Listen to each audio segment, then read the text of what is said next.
Hey everybody, this is Kayla from Walkie Talkie Speech Therapy. I've got a little time in between clients. I'm here in my car, so I thought I'd shoot a quick video and talk to you about 3 tips to get a toddler to like you. This is for you speech therapists out there who have been watching me. If you are a speech therapist and you've been watching me, give me a shout out and comment below so I get an idea of how many of you are out there who are watching me, and I can feel encouraged to make more videos geared towards you guys too and not just parents. If you didn't know, I have an online speech therapy program great for parents and therapists. You can enroll and take my video course online. There's a link in the description below. You can also consult with me. If you're in California, we can have a consultation and I can give you actual advice over the phone.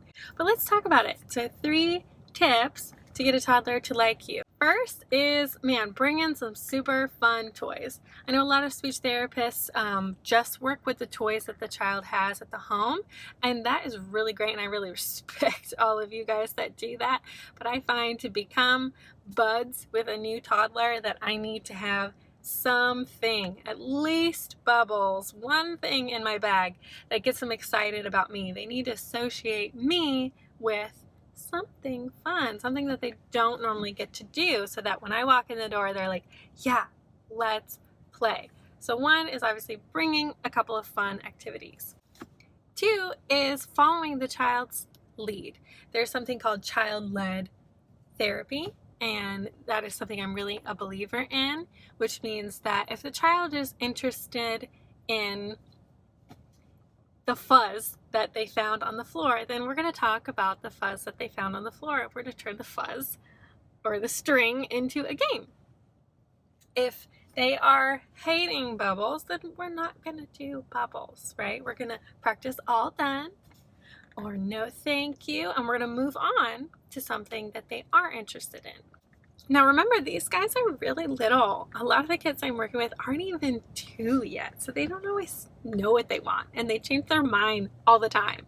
So in that child-led therapy, I have to remind myself to be super flexible. Yeah, I just pulled out this toy and it lasted 30 seconds and we're moving on, but okay, we got to move on, and we'll circle back to it later, and eventually this child's attention span will lengthen. But right now, child-led therapy is going to be most successful for doing something that the child is interested in, and that's okay. So I just have to deal with that and allow myself to be flexible. And then 3rd, getting a child to like me includes not pushing the child too much.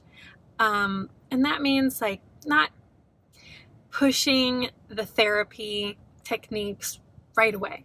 That whole entire first session, there's the evaluation and then there's the first session. So for me, that first session is a bonding session only. It is all about just having fun and just laughing and smiling and doing what the kid is into. And I don't worry about any therapy techniques at all on that first session, unless the child's like really capable and seems like, oh yeah, they're ready to learn. But I tell the parents, this is a bonding session. This is not a therapy session. If your child likes me, speech therapy is going to go so much better. Trust me. So I learned that by pushing a few children too far too quickly when I had just started doing speech therapy with toddlers, and I paid the price for that. It was way harder. So my 3rd tip is to do a bonding session and don't push that child too far.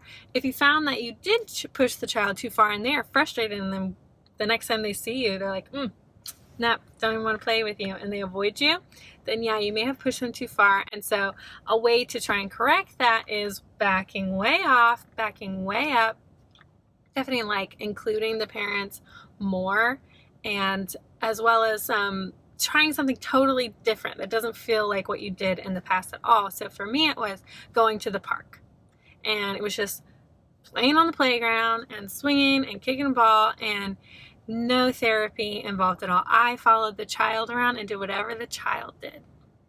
Rather than in therapy, I was trying to get the child to do whatever I did. Copy me, and it was too much for the child. So I switched it and copied the child in a completely different unstructured environment like the park. And it really paid off. The next time the child saw me, she associated me with fun, and we were able to start anew with our therapy relationship, and it was very successful. So those are my 3 tips for getting a child to like you as a new therapist. I hope this is helpful. If you found this helpful, check out my online program for speech therapists and for parents. I'm getting fantastic reviews saying that it's really helping people learn how to work with kids, including their own kids. You can consult with me if you're a parent or a therapist who lives in California. Hey, check out my Instagram and my Facebook because I am posting pretty frequently on there. And so you can check out the ideas for activities I have and just see what I'm up to. As well as subscribe here because I'm posting weekly.